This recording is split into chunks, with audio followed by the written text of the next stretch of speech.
안녕하십니까. 인천 청라에서 출석하고 있는 김순영입니다.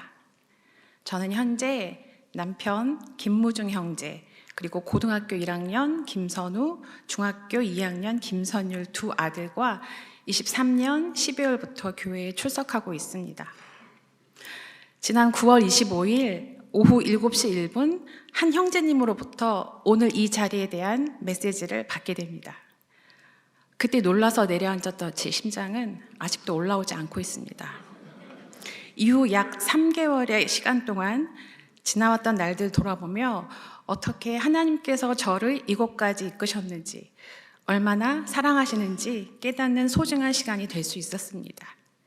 심장은 내려앉았지만 소중한 시간을 주신 것 정말 감사드립니다. 저는 군 장교셨던 아버지 덕에 강원도 양양 국군병원에서 태어났습니다. 목에 탯줄을 감고 태어난 전 울지 않았고, 그래서 부모님은 제가 죽은 줄 알았다고 하셨습니다.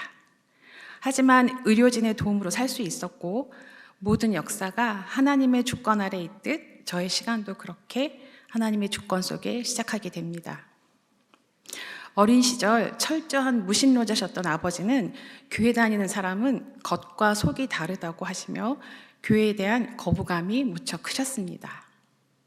반면 어머니께서는 젊은 시절 교회 학교 교사를 하시며 신앙생활을 하셨는데도 교회를 갈 거면 이혼 도장을 찍고 나가야 한다는 아버지의 극심한 반대로 다니지 못하시다 제가 중학교 시절부터 집 근처 교회를 다니기 시작하셨습니다.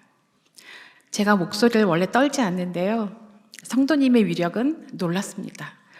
많이 바이브레이션이 생기네요. 그때 저도 어머니와 함께 교회 다니기 시작하게 되는데 수능적인 아이로 조용히 그저 교회만 왔다 갔다 할 뿐 복음과 구원에 대해서는 거의 생각하지 않았던 것 같습니다.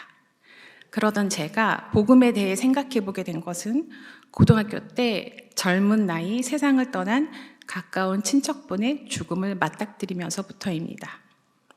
이때 삶과 죽음에 대한 많은 생각을 하게 되었고, 죽음이 두렵다거나 무섭다기보다는 인생 무상을 생각하며 살아있음의 의미, 그리고 죽음에 대한 깊은 고찰을 하게 됩니다.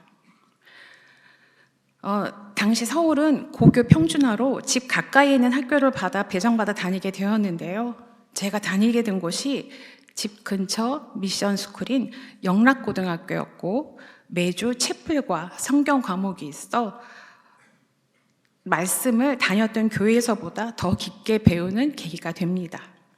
그때 요한복음 3장 16절, 하나님께서 세상을 이처럼 사랑하사 자신의 독생자를 주셨으니 이것은 누구든지 그를 믿는 자는 멸망하지 아니하고 영존하는 생명을 얻게 하려 하심이라 라는 말씀과 로마서 3장 23절, 모든 사람이 죄를 지어 하나님의 영광에 이르지 못하더니, 이 말씀을 통해 모든 사람이 죄를 범하였고, 그래서 하나님과 멀어질 수밖에 없었지만 우리를 사랑하신 하나님께서 예수님을 보내셨고, 그 예수님을 믿기만 하면 영원한 생명을 얻게 된다는 말씀이 제게 깊이 다가왔습니다.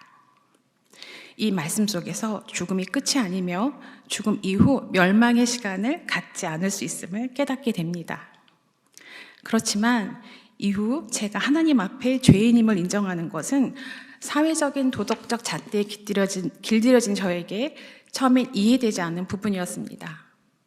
법률에 의한 죄를 짓지 않더라도 내가 나를 사랑하지 않는 것, 그리고 내가 나를 너무 사랑하는 것, 나를 높이려는 것, 입으로 나오지 않지만 마음속으로 하는 모든 거짓, 위선, 불평, 불만, 미움 등 셀 수 없는 죄된 모습이 내 모습 깊이 자리 잡고 있으며, 이런 내가 죄인임을 말씀 속에서 조금씩 깨닫게 됩니다.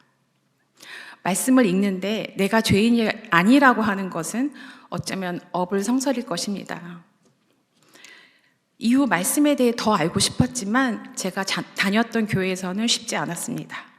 물론 가장 큰 문제는 저에게 있었습니다.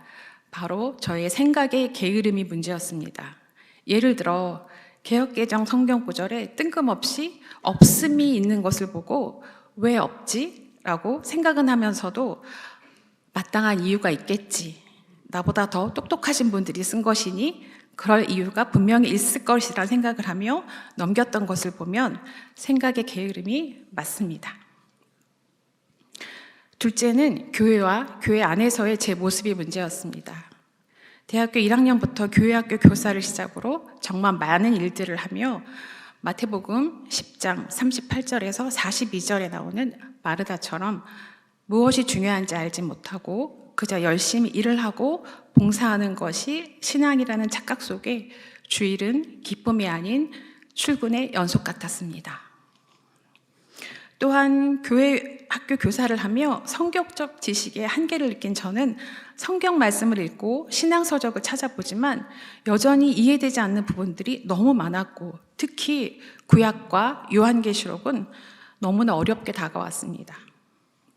그래서 성경을 편식하듯 부분 보며 창세기부터 요한계시록까지 이어지는 하나님의 놀라운 역사와 끊임없이 말씀하시는 피조물에 대한 사랑에 대해 정확하게 이해하지 못했었습니다. 한 번은 하나님의 창조에 대한 궁금증을 학교에서 배운 짧은 과학적 지식에 빗대어 목사님께 질문을 하게 됩니다. 이때 성경은 이스라엘의 역사책이며 아담과 이브의 창조는 설화이다. 각 나라에 창조 설화가 있는 것과 같은 이치이다 라는 이야기를 듣게 됩니다. 왠지 그 말씀은 하나님은 모호하지만 성경은 모호하지 않다는, 즉 오류가 있을 수 있다는 말로 들렸었습니다.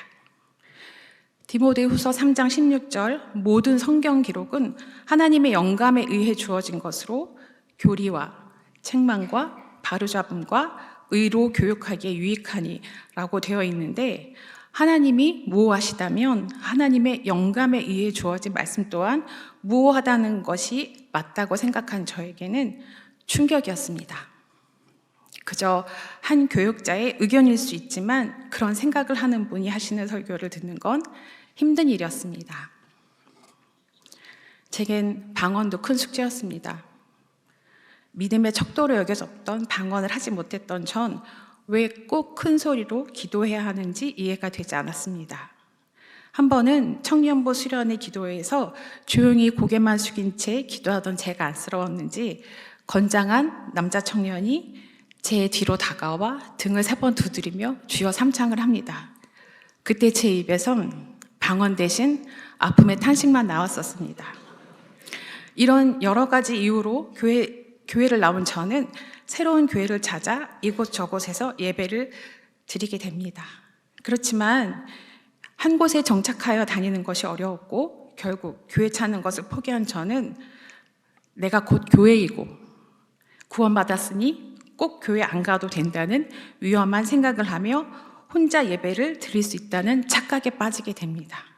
교만의 끝판왕이었습니다. 지금 생각해보면 그저 교회를 가지 않을 핑계를 찾았던 것 같습니다. 이 시기 아마추어 오케스트라, 직장인 동아리, 대학원 진학 등 메어지지 않는 공허함을 세상적 즐거움으로 꾹꾹 눌러 담고 있었습니다. 교회와 그렇게 멀어지던 중 37살의 늦은 나이에 지금의 남편을 만나 결혼하게 됩니다. 결혼하기 전 신앙은 놓고 있지 않던 제가 함께 교회 가는 것을 이야기했고 남편은 고개를 가로젓지 않았습니다. 고개를 끄덕이는 것을 확인했어야 했는데 사랑에 눈이 먼 저는 침묵이 긍정이라 생각했습니다. 어쩌면 당연하게도 남편은 결혼 후 교회는 가지 않을 것이라 말하였고 저는 아들과 둘이 집 근처 교회를 다니게 됩니다. 그렇지만 결혼 후 잦은 이사를 해야 했던 저는 교회에 정착하여 다니는 것이 어려웠고 또 그렇게 교회 다니는 것을 멈추게 됩니다. 그러던 어느 날 남편이 성당에 다니겠다고 합니다. 천주교는 안 된다고 생각했지만 마음 한편으로는 그곳에서라도 복음을 듣게 되기를 바라는 말도 안 되는 생각을 하게 됩니다. 신앙이 지친 것이 아닌 교회 시스템과 교회 구성원에 지쳐있던 전 자연스럽게 성당에 함께 다니게 되며 두 번째 침례를 받게 됩니다. 물론 성경에서 이야기하는 침례의 모습은 아니었습니다. 하지만 성당을 다니며 풀리지 않는 의문점들, 예를 들어 죽지 않고 승천했다는 마리아의 이야기가 성경 어디에 있고 근거는 무엇인지, 신부님은 자신을 어떤 역할을 하는 사람이라고 설명할 수 있는지, 또 고해성사에 대해 예수 그리스도의 보혈로 죄사함 받고 성령으로 거듭난 그리스도인들은 그 누구를 거치지 않고 하나님께 바로 나아갈 수 있는데 이 부분은 어떻게 생각하는지 정말 많은 질문들을 했었습니다. 그런데 단 한 번도 정확한 답을 듣지 못했습니다. 그저 자매님은 아직 준비가 되지 않은 것 같다는 말만 들을 수 있었습니다. 진리가 아닌 것에 더 이상 함께하는 것은 힘든 일이었습니다. 이후 성당을 나오게 되고 교회로 다시 가야겠다는 생각을 했지만 마침 코로나로 인해 대면 예배를 드리는 것이 어려웠고 저는 온라인 예배에 참여하게 됩니다. 남편이 갑자기 어느 날 한 목사님의 말씀을 듣기 시작합니다. 검색해보니 침례교회였고 침례교회에서 이단이 많이 나온다는 이야기를 종종 듣고 편견이 많았던 전 이단일 확률이 높다고 생각합니다. 침례교회에 대한 제 선입견이 얼마나 깊었는지 일례로 사랑침례교회를 다닌 지 몇 개월 지나지 않아 큰 아이 학원에서 중간고사 시험 준비를 위해 주일 오전 보강할 것을 저에게 이야기합니다. 저는 학원 원장님께 한번 학원 안 가는 건 괜찮고 그거보다 더 우선시되는 가치가 있으며 저희는 교회를 보내겠다 말씀드립니다. 그러자 대뜸 원장님께서 어느 교회를 다니는지 물어보셨습니다. 본인도 교회를 다니신다면서요. 아마도 열심히 다니는 분들 중 이단이 많아서 질문을 했을 거라 느낀 저는 침례는 빼고 사랑교회라고 답합니다. 죄송합니다. 1초 동안 그렇게 많은 경우의 수를 생각할 수 있다는 것을 그때 처음 알게 됩니다. 이후 닭은 3번 울지 않았지만 마음속에 내가 옳다고 믿은 것에 대한 확실한 표현을 하지 못했던 것을 아파하며 한동안 자리에서 일어서지 못했었습니다. 이렇듯 침례교회에 대한 깊은 불신감이 있었던 전 어느 날 주일 양복을 꺼내 입고 예배를 드리러 가는 남편을 보게 됩니다. 그때부터 정말 안 되겠다 싶어 목사님의 여러 영상들을 찾아보게 되었습니다.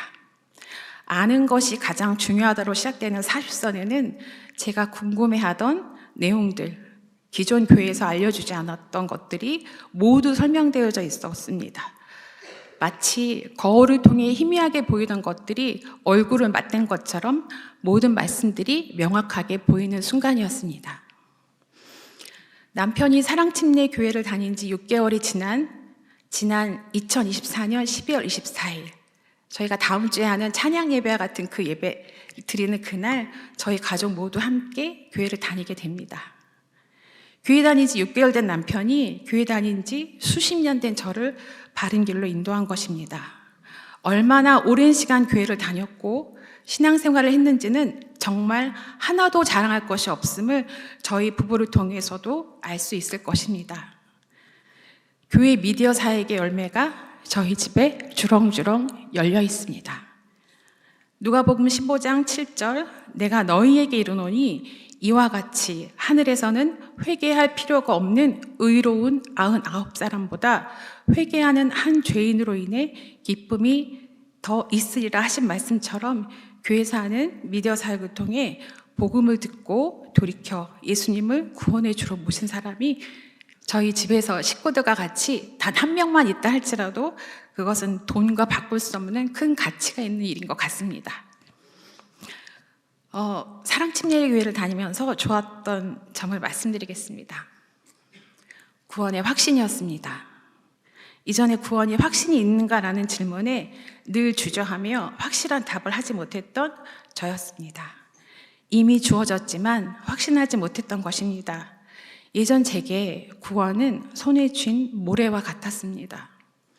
한 번 구원은 영원하다 하는 것이 그저 마음 편하라고 하는 말씀이 아니라 성경에 기록된 약속의 말씀이며 이것은 사람이 있다 없다 할 수 없는 명백한 것임을 확실하게 알게 된 것입니다. 예배의 회복입니다. 예배의 주인이 누구인지를 아는 것은 너무나 중요합니다. 예배에 집중할 수 있는 예배 시간을 저는 정말 사랑합니다.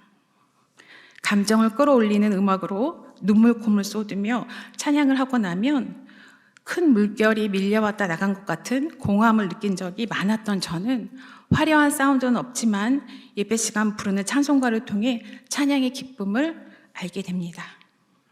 언젠가 예배 시간 찬송가 196장 이 부분에서 제가 오늘 아침 예배 시간에 많은 놀라움이 있었는데요.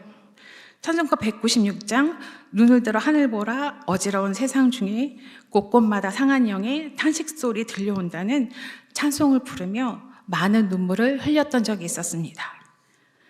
나 하나쯤 세상에 눈 감고 있는다고 뭐가 달라지겠는가 하는 마음에 복음의 진리의 악한 모습들에 침묵하고 있던 내 모습이 안타까웠고 그래서 많은 눈물을 흘리며 찬송이 기도가 될 수 있음을 다시 한번 느끼는 시간이었습니다.